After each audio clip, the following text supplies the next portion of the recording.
start trying to find a way.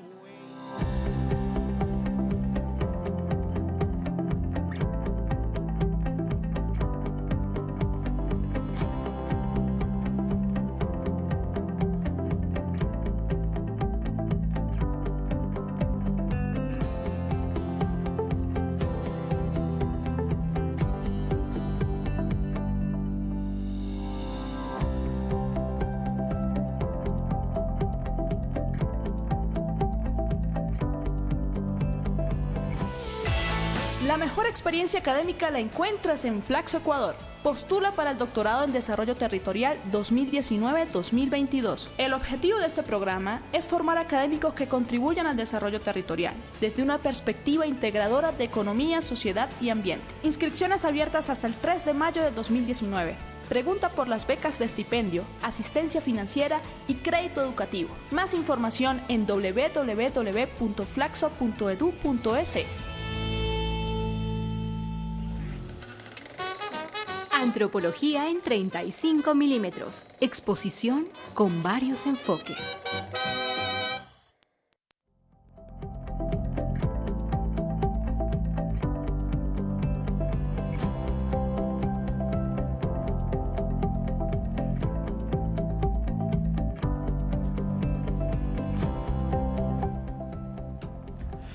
Buenas tardes amigos, amigas, bienvenidas y bienvenidos a un nuevo programa de Antropología en 35 milímetros.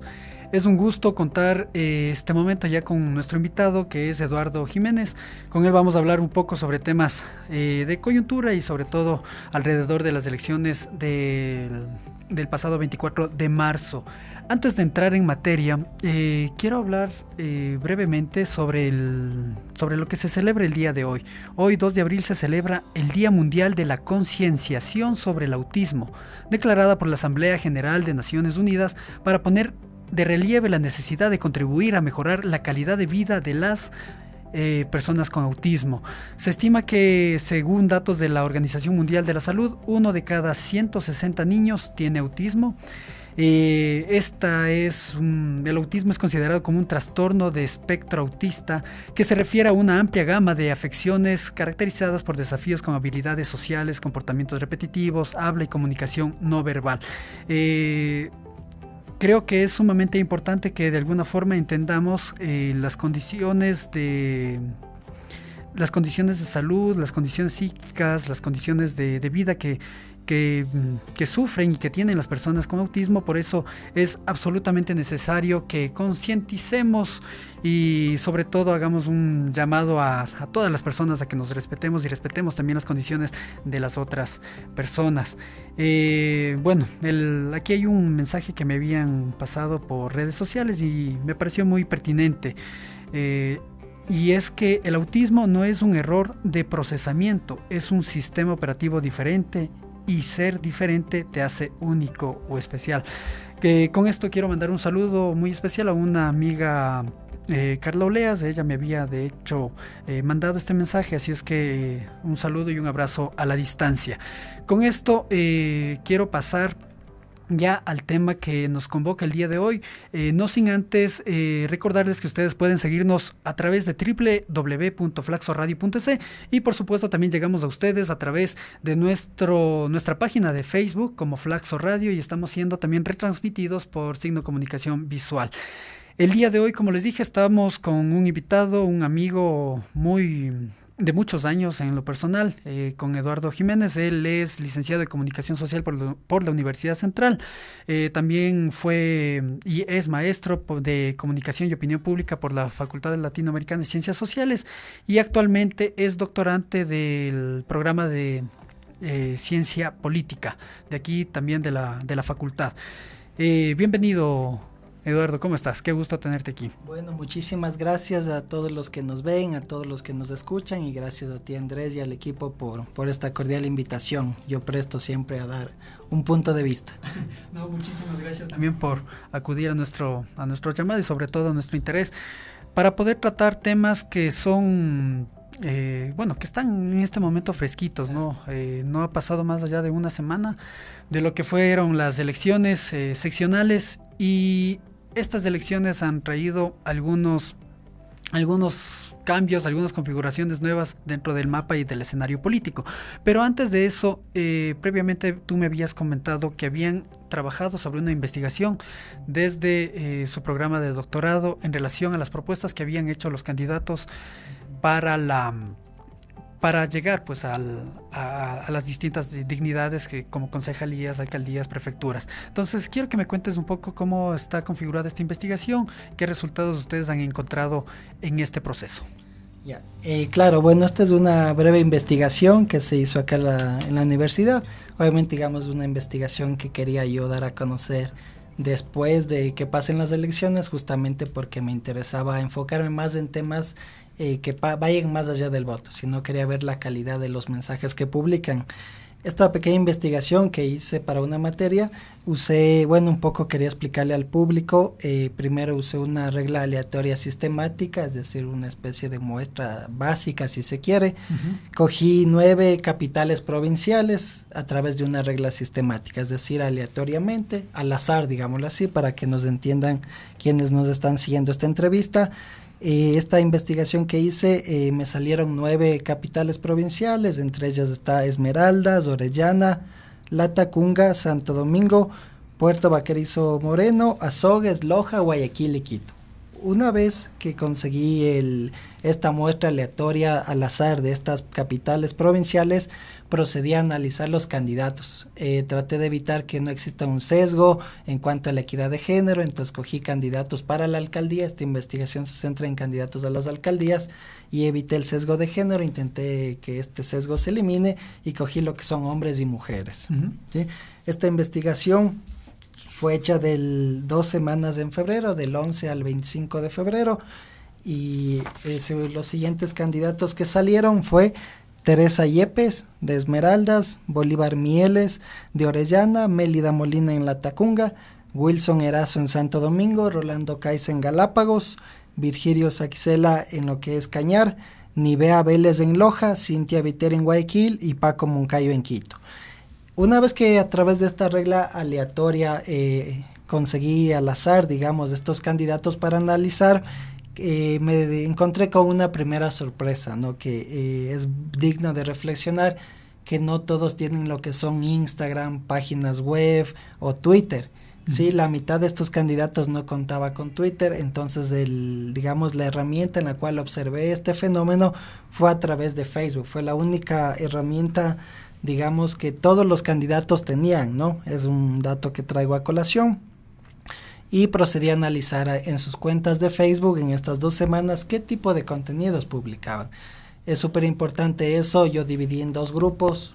Otros es la categoría, digamos, donde está todo lo que tiene que ver con mensajes generales, feliz día de San Valentín, o mensajes generales que no aportan a nada, como quiero una ciudad linda, hagamos grande una ciudad, etcétera. Ese tipo de mensajes no aportaban mucho.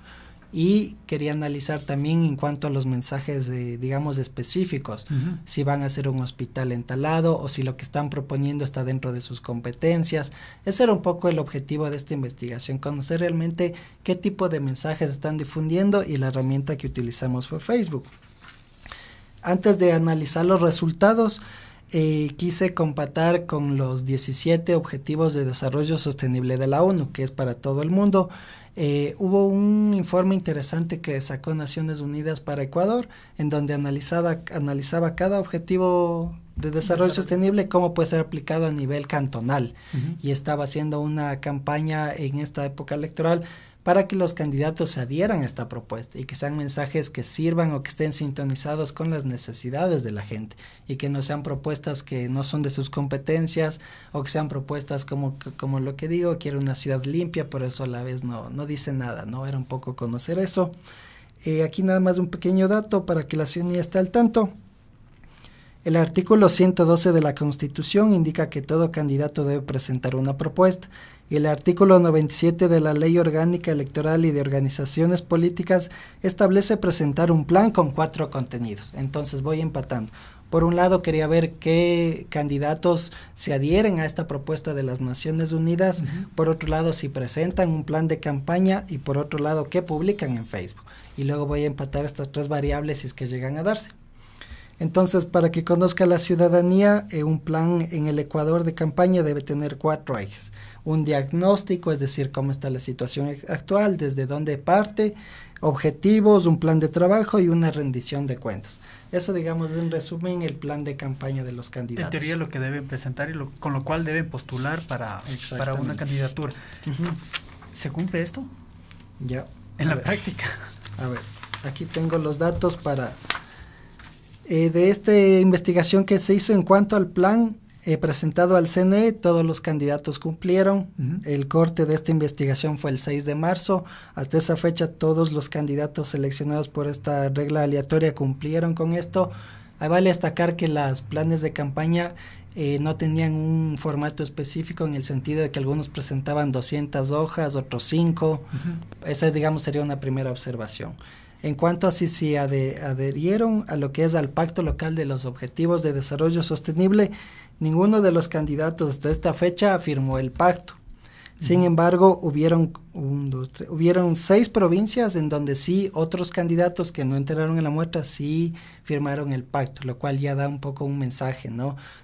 Son cosas tan importantes, y es que depende cómo estemos con el tiempo. Quisiera tan solo leer 3 objetivos. Sí, por favor.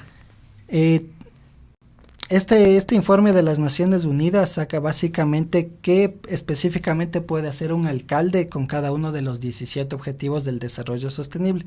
Para las personas que están escuchando, viendo, el desarrollo sostenible, en resumen, significa que no solo es un crecimiento económico, que eso está muy bien, sino que también incluye una distribución de la equidad, si se quiere, o sea, más crecimiento económico con igualdad o equidad, y a su vez con cuidado del medio ambiente. Eso llega a ser sostenible a largo plazo.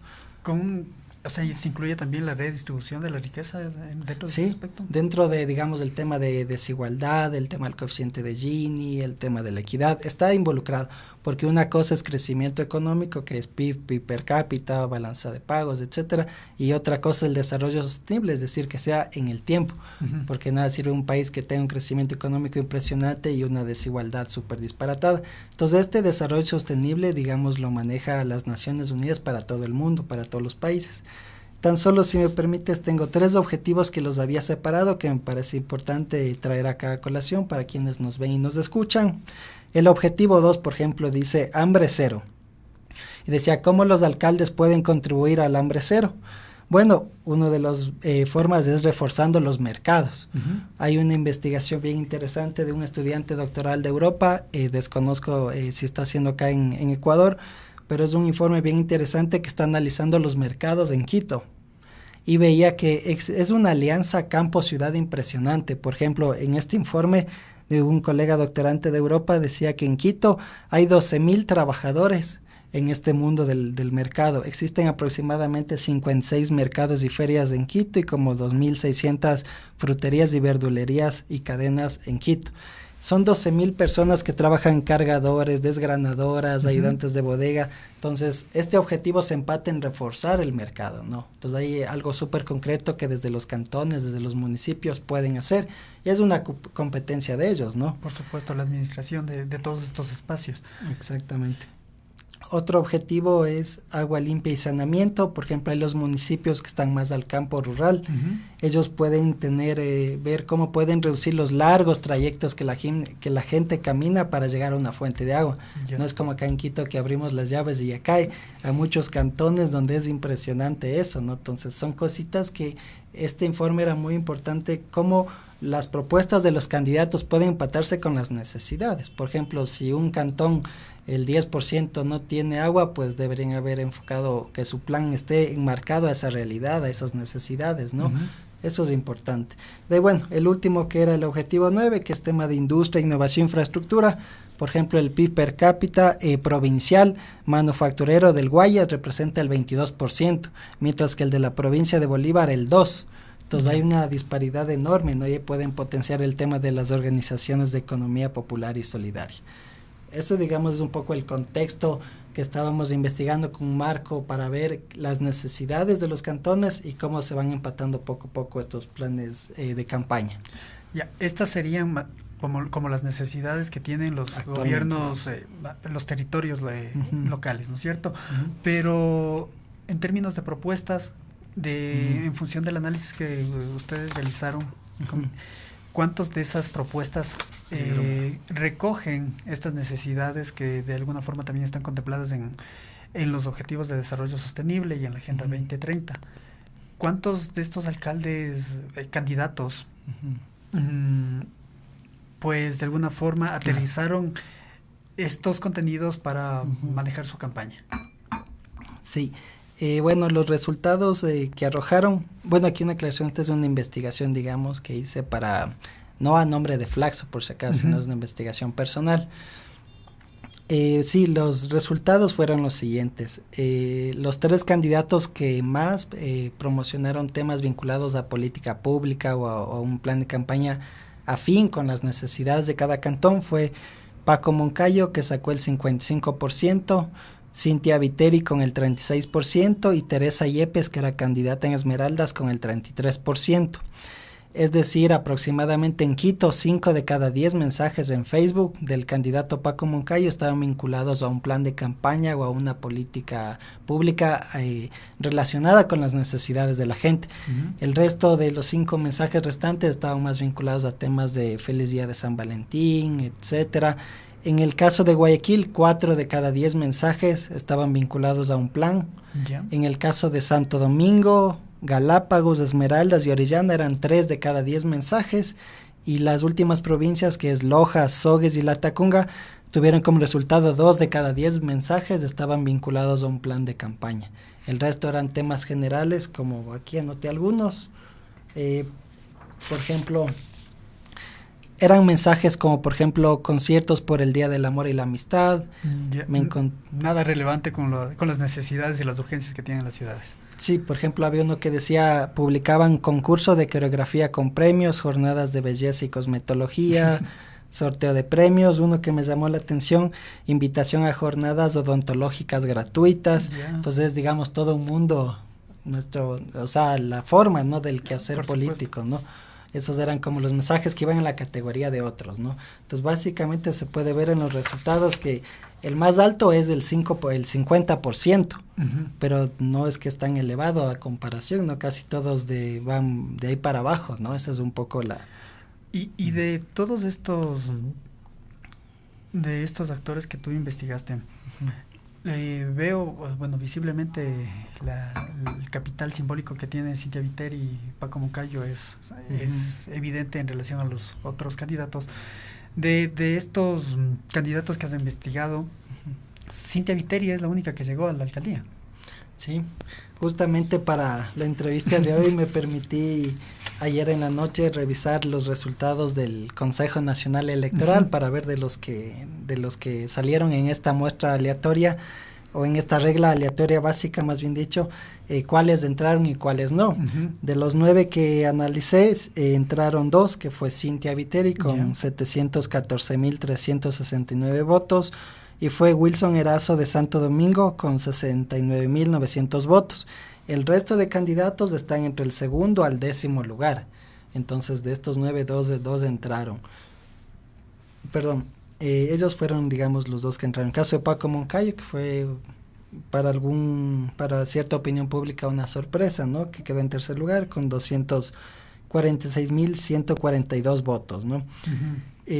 Algo que aquí me llama la atención es que yo me ponía a reflexionar estos resultados, ¿no? Donde básicamente de 5 a 10 mensajes en el caso de Quito, y decía un poco cuál es la explicación. Encontrar una inferencia causal, es decir, en investigación científica, en buscar el porqué para que la ciudadanía un poco nos comprenda, es un poco más complicado, porque se requieren hacer métodos, si es que es cuantitativo, se requieren hacer regresiones y temas más estadísticos. Sin embargo, esta investigación no busca una causa, ¿no? Porque eso ya podría ser fruto de una nueva investigación, más es un tema de correlación, de descripción. Y lo que quería analizar es que vi, esta simplemente es una correlación, una relación, ¿no? Analicé por edad promedio y por analfabetismo. a través de un gráfico de dispersión y salió como resultado que en el caso de Loja y Latacunga, que son las dos cantones que más analfabetismo tienen en el país, de los 9 cantones que salieron, salió esa respuesta. O sea, ahí hay mayor analfabetismo y el porcentaje de política pública fue menor. ¿Ya? Es simplemente, no es que es una causalidad, sino simplemente es como yo hice un gráfico de dispersión para ver si el analfabetismo tenía cierta relación con esto, ¿no? Simplemente es, digamos, como un contexto, ¿no? Pero salió esos resultados, que tanto Latacunga y Azogues tienen un porcentaje de analfabetismo. Estos son datos del INDEC, ¿no? En el caso de Loja es el 9.2%, en el caso de Azogues el 8.2%. Analfabetismo en Ecuador, para quienes nos escuchan, becarios de otros países, en el Ecuador es persona que no sabe leer y escribir a partir de los 15 años. Es un poco a través del INDEC, ¿no? Y en el caso de Quito y Guayaquil, que son las ciudades más grandes de aquí de Ecuador, ¿cómo se juntan estas variables entre el analfabetismo y las propuestas que se generaron los candidatos en campaña? Claro, bueno, puse variables de población, analfabetismo, edad promedio. La edad promedio están entre los 23 y 30 años en estas ciudades. Un tema de contexto es que los que mejor plan presentaron a la vez fueron donde mayor población hubo. Tanto en Quito y Guayaquil hay mayor población. En cuanto al analfabetismo es mucho menor. En este gráfico les puedo escribir un poco, el cantón que menos analfabetismo tiene de la muestra que hicimos es Galápagos, San Cristóbal exactamente, y de ahí le sigue lo que es Quito y Guayaquil. ¿Ya? Entonces, digamos, ahí no hay una relación directa, pero digamos a simple vista hay menos analfabetismo y a su vez han mejorado las propuestas de campaña, ¿no? En el caso de Quito, Guayaquil. Muy bien. Eso es un poco, digamos. En términos generales, ¿a qué apelan los candidatos cuando están en esa posición? Claro, sí, súper interesante. Hice un pequeño análisis también de las propuestas, no tanto cuantitativas, sino también cualitativas. Así es. Y sí, la verdad lo que sí vi en todos los candidatos, lo que sí observé, fue que las propuestas en Facebook, ¿no? Que fue el punto de observación, sí tenían propuestas que estaban dentro de sus competencias. O sea, por ejemplo, no habían propuestas, voy a mejorar una carretera con un cantón vecinal, porque eso es obra de la prefectura, obviamente. Pero, por ejemplo, tenían propuestas de Esmeraldas mejorar el tema de la Muisne, lo que es Muisne, Orellana la creación de un centro de hemodiálisis, en Latacunga creación de un hospital municipal, en lo que es Santo Domingo. Esto es bien interesante que me gustaría resaltar. 3 candidatos, dentro de sus propuestas estaba el tema de la violencia intrafamiliar. Eso me llama mucho la atención. En el caso de Santo Domingo también decía que iban a dialogar con grupos transgénero. En el caso de Guayaquil también propuso bastante el tema de botón de pánico en hogares para disminuir la violencia intrafamiliar. Entonces, digamos, si hay un poco ese tema de que son propuestas que está dentro de sus competencias, eso indudablemente ha mejorado. Ya, mejorado. No es demagogia por demagogia nada más, sino de la muestra que analizamos, no. Digamos, podría hablar de la muestra específica, porque claro, son miles de candidatos, pero de esta muestra en cuanto a competencias no hubo temas que salgan de ellos o que sean temas súper irrealizables, no. Por ejemplo, en Loja algo interesante es que a través de un video ellos difundían incluso el tema de alcantarillado y asfaltado en barrios, y en el video difundían incluso las calles y los barrios donde ya iba a ser, lo cual me llamó mucho la atención. Obviamente esta candidata no ganó, pero me llamó mucho la atención esa forma de comunicarse con ellos. También hice un video que me gustaría dar a conocer, el caso de Nivea Vélez de Loja. Esta candidata incluso publicó un video llamando a una campaña de que no exista agresión de género, ¿no? Incluso luego podemos hablar, si quieres, del tema de violencia de género en estas elecciones, de un informe que encontré. Eso, digamos, son un poco los mensajes, o sea, si ha habido mensajes apegados a sus competencias municipales, ¿no? Eso lo viví. Muy bien. Ya yendo un poco a lo que ahora tenemos, porque tras el 24 de marzo ya hubo resultados, hubo sorpresas, como muchos analistas lo han dicho. ¿Cómo se puede leer las victorias de Yunda y en el caso de Quito y el de Pedro Palacios en el caso de Cuenca? Tomando en cuenta, sobre todo en el caso de Palacios, ¿no? Que es nuevo en la política y que tampoco figuraba en las encuestas, ¿no? Claro, sí, ese es un tema muy importante. Si me permite. No digo tanto de Viteri porque de cierta forma ya estaba como que... Claro. Que visto que ella iba a ganar por la penetración que tiene de alguna forma el Partido Social Cristiano dentro de Guayaquil.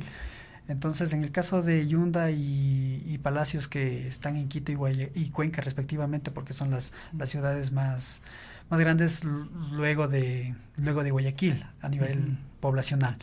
¿Cuál es tu interpretación respecto a estas?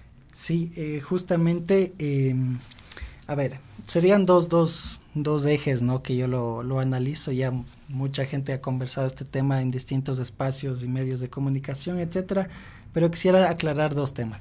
El primero es que no necesariamente quien ganó fue quien más pautó en televisión.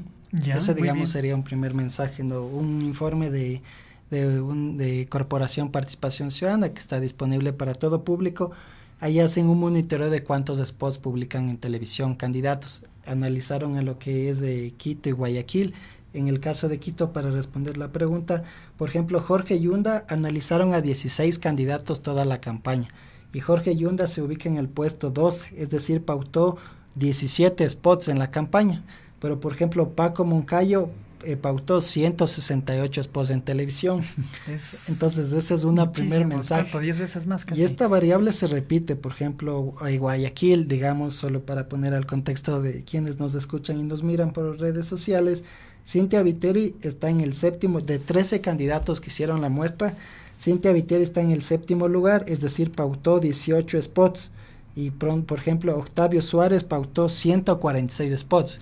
Entonces, digamos, hay un poco este nexo de que no necesariamente quien pauta en televisión es quien va a ganar.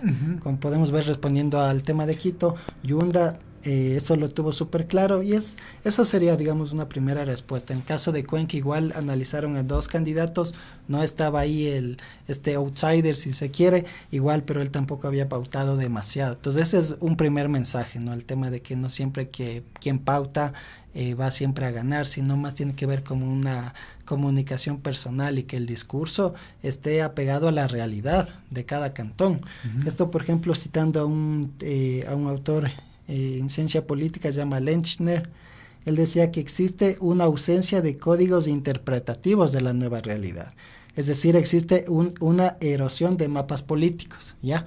Es decir, los candidatos no están apegados con la realidad del cantón. Eso es súper importante. Por ejemplo, si hacemos incluso un análisis de un profesor que vino de otro país, en una clase nos había dicho algo que llamó mucho la atención. Tal vez no siempre es necesario dividir entre liberal y conservador o entre izquierda y derecha, sino entre conocidos y desconocidos. Y se está viendo, es una nueva forma de analizar, ya dejando a un lado liberal o conservador, que está bien, izquierda derecha, que también está bien, pero decía, es una nueva forma de analizar a los políticos entre conocidos y desconocidos. En conocidos, todos los que son actuales o vienen del pasado y regresan, o familiares, y los otros, ¿no? Y ahí responde el tema de Cuenca. Y creo que eso es bastante pertinente, sobre todo en estas elecciones que tuvimos, ¿cuántos? Alrededor de 270 agrupaciones políticas, claro, y alrededor de 80,000 o un poco más de 80,000 candidatos a nivel nacional. Entonces, y en el caso, por ejemplo, de los consejeros de participación ciudadana, de los candidatos, mucha gente no conocía a los candidatos, claro, aparte de que tampoco había una campaña tan fuerte como en el caso de de las otras dignidades para alcaldías y prefecturas, ¿no? Claro, sí, o sea, eso se ve, digamos, en los informes, en los datos, se va viendo un poco esta falta de conexión de cierta parte. Y en cuanto al tema del Consejo de Participación Ciudadana, tenía algunos datos que dar sobre el informe de la OEA, no sé si te parece, podría... Sí, por favor. En ese caso, básicamente el informe de la OEA, que digamos es una especie de veedor, si se quiere, para que la gente que nos está escuchando y mirando esté un poco en el contexto, ellos presentaron un informe, ¿no? Algunas de las, sean conclusiones o recomendaciones que dieron al país, fue que aproximadamente en 2 años hubo un cambio de cuatro veces el tema de autoridades del CNE, del Consejo Nacional Electoral. Otro tema fue el tema de conteo de votos y la incertidumbre que se dio en la última semana. Eso también, digamos, fue un jalón de orejas, si se quiere, de manera diplomática. Es, ¿no?, que, ¿cómo garantizas que unas elecciones, que un proceso electoral sea de alguna forma sostenible si tienes 4 cambios de funcionarios en cuánto, en menos de 2 años. En 2 años, claro. Entonces es sumamente complejo. Y aparte, por supuesto, las últimas reglas de juego que se pusieron en la última semana, que tampoco de cierta forma garantiza, ¿no?, que el proceso tenga cierta legitimidad. Claro. Tomando en cuenta que quieres poner reglas cuando ya los candidatos estaban en la contienda electoral.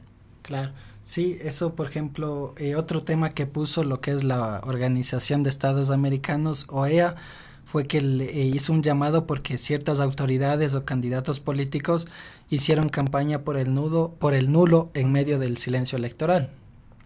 Eso también, y bueno, el tema que es un poco el que se ha comentado en todos lados, el tema de las evidencia de fallas desde las 8 de la noche del domingo hasta la madrugada de lo que es la página web del Consejo Nacional Electoral. Esas han sido algunas de las observaciones, recomendaciones, conclusiones que ha sacado lo que es la OEA. Por aquí un tema de contexto, el día jueves, si es que no me equivoco, en la Asamblea, en el Poder Legislativo de nuestro país, se dio lo que es una votación para llamar a los directivos del Consejo Nacional Electoral para que expliquen de cierta forma todas estas fallas que han habido y que a su vez han sido respaldadas por el informe de la OEA. Y el día jueves lo curioso fue que no pasó esta moción. Esta información es pública, ¿no? O sea, está en la web de la Asamblea, ahí se ve quién vota. Por ejemplo, hubieron 103 asambleístas que estuvieron ahí en esta moción. La mayoría de asambleístas del gobierno se ausentó. En el caso de asambleístas del Partido Social Cristiano y de Creo se abstuvieron. También. Pero bueno, digamos, esto es importante que la ciudadanía conozca porque también en esto se pueden ver muchas cosas, ¿no? En todo caso, esto un poco lo que se dice ahora es que se va a volver a llamar al tema del CNE como para que rinda cuentas y todo una vez que finalice oficialmente el proceso, ¿no? Que es necesario tomar en cuenta porque una de las preocupaciones, por ejemplo, siempre fue el tema de la subida de datos. Claro. Y siempre está el mismo cuento de que se cae el sistema. Claro. Y ha pasado en las elecciones anteriores para presidente y vicepresidente, pero bueno. Tú me dijiste que también has hecho un estudio respecto al tema de violencia de género, que sí me parece pertinente tomarlo en cuenta, porque hay varias candidatas que han sido víctimas de este tipo de violencia, tanto en redes sociales. En redes sociales es una cosa sumamente tétrica a veces ver cómo ciertos actores se refieren a las mujeres por sus opciones electorales, por su pertenencia política. Creo que el caso de Bucaram hace un mes, si no me equivoco, fue sumamente paradigmático en este tema de la violencia de género porque él utilizó un espacio público, un espacio radial en Radio Sucre para estar hablando en contra de ciertas candidatas que de una tendencia en particular. Entonces, me gustaría saber cuáles son los datos que tú encontraste respecto a este tema. Claro. Bueno, nada más aquí una pequeña aclaración, ¿no? Bueno, este informe, digamos, no es que lo hice yo, más bien investigando, leyendo, encontré estos datos que voy a indicar, que seguramente muchas personas van a estar pendientes, desde igual de Corporación Participación Ciudadana. Esto en la página web está abierta al público, de acceso libre y gratuito, ¿no? Encontré los siguientes datos. Ahí observaron del 16 de enero al 21 de marzo. Ese fue el tiempo en que hicieron esta investigación, o esta evidencia empírica, más bien, digámoslo así. Analizaron a través de Twitter y se enfocaron en 23 mujeres. Monitorearon a 23 mujeres, pero ¿qué tipo de personas? Estas mujeres eran candidatas al Consejo de Participación Ciudadana y Control Social y mujeres que son personajes públicos o políticos, ¿ya? Entonces ese es un poco el grupo, la muestra, digamos, que analizaron. La herramienta que utilizaron fue Twitter del 16 de enero al 21 de marzo. En este lapso encontraron un total de 664 expresiones violentas contra la mujer. Es un número, me parece súper alto, ¿no? 664 expresiones violentas contra la mujer.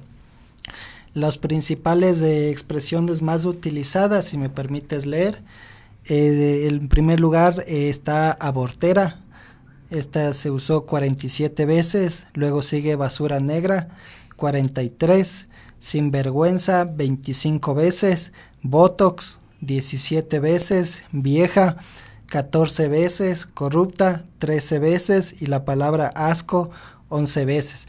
Estas, digamos, han sido como las que más se han repetido. Y ahí en esta lista que ustedes pueden encontrar en internet, hay como algunas páginas donde se han dado el trabajo de clasificar estas 664 expresiones, pero estas han sido como las mayores, si se quiere, ¿no?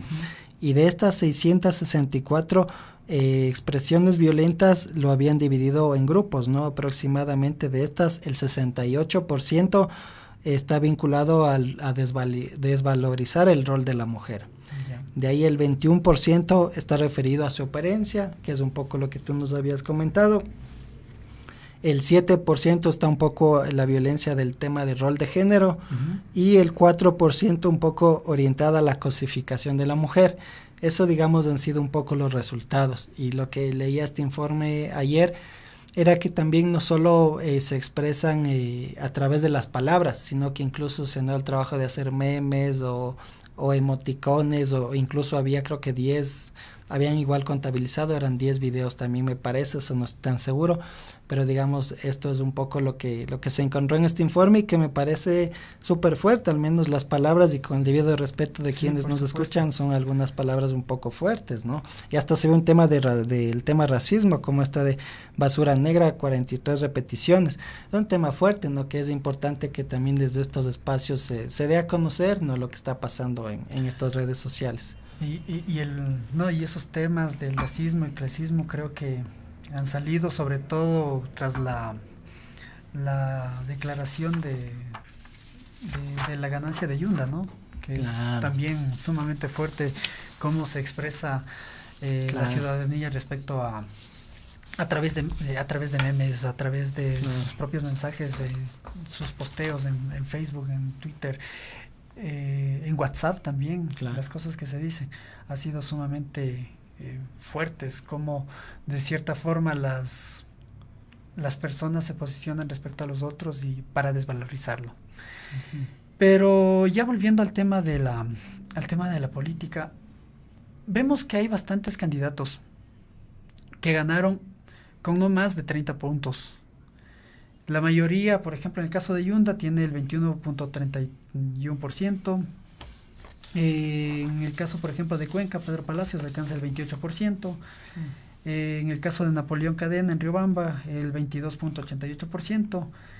En Jipijapa, me pareció un dato interesante, tenemos a Luis Alberto Gincón con el 19.73%. Y el de Cantón Rumiñahui, de aquí, del vecino cantón, Wilfrido Carrera, tiene el 14.68%. Claro. ¿Qué representa eso en términos de legitimidad? Sí, bueno, un poco para complementar esos datos, para que la ciudadanía tenga un contexto, por ejemplo, en Huachapala habían ganado con menos de 5 votos, algunos decían con 1, con 2, con 3, pero hay como cositas así, ¿no? En el caso de Yunda que topaste, yo analicé lo maravilla de tener internet, ¿no? Es que te puedes ver por parroquias, por sectores, por circunscripciones. Entonces me llamó mucho la atención Yunda, digamos, por cómo fue ganando, ¿no? Entonces donde gana más es en el sur, con 79,000 votos, luego en el sector rural, digamos, cercano al centro, con 78,000, de ahí sigue el centro con 69,000, y en el norte de Quito con 57,000. Estos datos no están actualizados ayer, pero son de días recientes. Entonces ahí se va viendo cómo Yunda gana en el sur, luego en el sector rural, luego en el centro y luego en el norte. Y son aproximadamente el 55% que dan voto a Yunda son hombres y el 45% son mujeres, digamos, como para ir contextualizando. Sin embargo, han pasado cosas para ahí un poco ir contextualizando y aterrizando la pregunta. Por ejemplo, pierden esto que te decía, esta división entre conocidos y desconocidos, que es una nueva categoría que se puede hacer, ¿no? Que sí me parece bastante pertinente en este momento. En el tema de pierden conocidos, si se quieren así, por ejemplo, es de Gilmar Gutiérrez en Napo, bueno, Lourdes Tibán en Salcedo, tema Machala, Falqués, Torres en Ambato. Por ejemplo, no conocía mucha gente. Mary Zamora participó para alcaldía de Puerto Viejo y ella también perdió. Lo que es Galo Lara en Los Ríos, la vecina de este programa de televisión en Balsar también pierde, y Carlos Figueroa en el Consejo de Participación Ciudadana, que digamos es medianamente conocido, también pierde, ¿no? Entonces ahí un poco se va viendo esta teoría de que en la actualidad tal vez los desconocidos son los que van ganando terreno, digamos, por términos probabilísticos. No digo que siempre va a ser así, sino siempre tiende a, es como la tendencia, es una probabilidad, ¿no? Obviamente si ganan dos, digamos, conocidos, lo que es Yacu Pérez y Clever Jiménez en lo que es de Zamora. Entonces, digamos, ahí se va un poco viendo este tema, pero hay como cosas interesantes, ¿no? Por ejemplo, el prefecto de Imbabura gana con alianza con 7 partidos o movimientos. Ahí también se está viendo este tema de las redes, las conexiones, cómo se va dando, y existe esta especie de lo que han dicho la mayoría de personas, una crisis de representatividad. Yo más bien le diría que a más de eso, o a pesar de eso, tiene que ver mucho con esto del tema de los nexos, de las necesidades reales que tiene la gente y lo que los candidatos están proponiendo, que era un poco esta investigación, ¿no?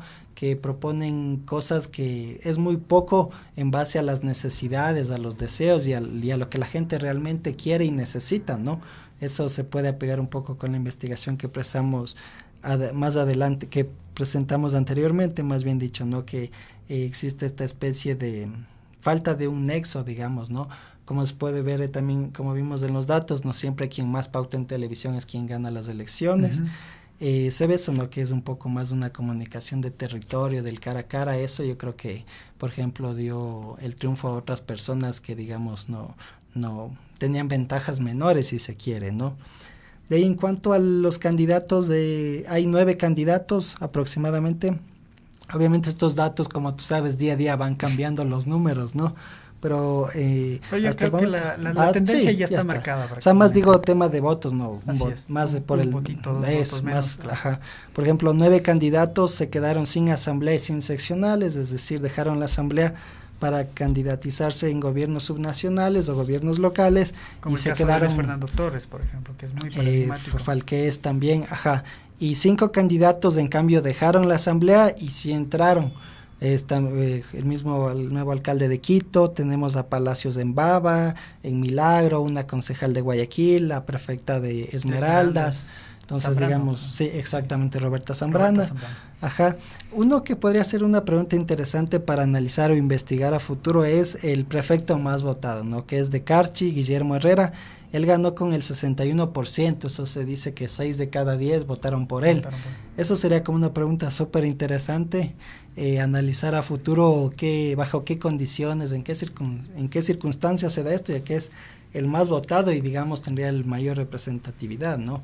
Eso es súper interesante ver qué pasó ahí, ¿no? Es una pregunta que dejo para el público. Claro, es extraño que alguien gane o sea, imagínate, ¿no? Es extraño que alguien gane con más del 60%, cuando tenemos una atomización dentro del electorado y por supuesto, de los partidos políticos y movimientos. Por ejemplo, tenía unos datos aquí que me parecieron interesantes, ¿no? Por ejemplo, en el caso de Nelson Rojas, que fue candidato por Pedro Vicente Maldonado, él había conseguido 45 votos, nada más. Y también Armando Cosme, por Urcuquí, había alcanzado 47 votos, que no llegaba más allá del 0,4% de la votación. En el caso de Quito, por ejemplo, 7 de los 18 candidatos tuvieron menos del 1% de votos cada uno. Y 10 candidatos juntos, de los 18 candidatos que hubo en Quito, no superaron el 2%. Sí, ahí hay un tema súper interesante que quería traer a colación para reflexionar. En estas elecciones los datos muestran que $35 millones dio el Consejo Nacional Electoral para lo que es la campaña electoral, ¿no? De ese porcentaje, bueno, a través de unas reglas y todo, matemáticas que hacen, van dando en función de la población que hay en cada cantón. Por ejemplo, lo que es en prefectos, En Guayas les dieron $143,191 a cada candidato. Ya. En Pichincha, $104,269,000. Pero, por ejemplo, en Zamora Chinchipe, $5,400. Estos datos es de un informe que se llama Observatorio del Gasto Público, que igual está en la página web de libre acceso. Ahí se pueden ir viendo cómo toda esta cantidad de dinero se va dando a prefecturas. Por ejemplo, en lo que es alcaldía, en Francisco de Orellana o Archidona, daban a cada candidato $4,000, y los más altos, obviamente, donde mayor población hay, que tiene lógica, es Quito, habían dado $121,000, y lo que es Guayaquil, $122,446. ¿Por qué doy estos datos? Porque debe ser como súper importante que la ley les da 90 días posteriores para rendir cuentas sobre gasto, el origen y el destino de cada centavo de estos 35 millones. Entonces es importante que estos informes también podamos tener acceso la ciudadanía para ver cómo cumplen, porque sí es importante también esto de la rendición de cuentas. En eso yo sí creo que con mucha seriedad hay que tomar en cuenta el tema de transparencia, rendición de cuentas, porque eso, bueno, aparte de ayudar a democratizar, es muy bueno, ¿no? Entonces, digamos, todos estos miles de dólares que se ha dado a candidatos a la alcaldía o a prefecturas, es importante que cumplan con esta ley, con esta norma de 90 días de rendir cuentas, cómo gastaron y todo. Por ejemplo, en el caso de Quito, bueno, sí es importante que todos los candidatos sigan limpiando lo que es los postes y todo eso. Analizaba un informe que más o menos nos costaría entre $40,000 y $60,000. Bueno, pagaría de maceo si es que los candidatos en Quito no logran limpiar todo lo que han hecho. Entonces, eso, o sea, son como detallitos, pero son cosas súper importantes que se debe analizar en el post, ¿no? Eso me parece súper importante. Ya para ir poco a poco cerrando nuestro programa, ya los resultados están dados, y de acuerdo al número de alcaldías que han ido obteniendo los movimientos políticos, se ve que hay un viraje hacia la derecha, por ejemplo, y que de alguna forma se ha invertido el panorama respecto a las elecciones del 2014 de los gobiernos seccionales. Por ejemplo, en el 2014 el Partido Social Cristiano alcanzó apenas 11 alcaldías, pero hoy ya tiene 42 alcaldías, bajo el liderazgo de Jaime Nebot. Alianza País alcanzó 69 alcaldías en el 2014, hoy tienen 26, con el liderazgo de Lenín Moreno. Creo alcanzó ahora 33 alcaldías, que son 11 más de las que tuvieron en el 2014. No sé si es que esto se deba también de alguna forma a la presencia a la presencia del líder político aquí en territorio, porque en el caso de Jaime Nebot, él estuvo recorriendo con los candidatos de Social Cristiano por todo el Ecuador. Lo propio hizo Guillermo Lasso.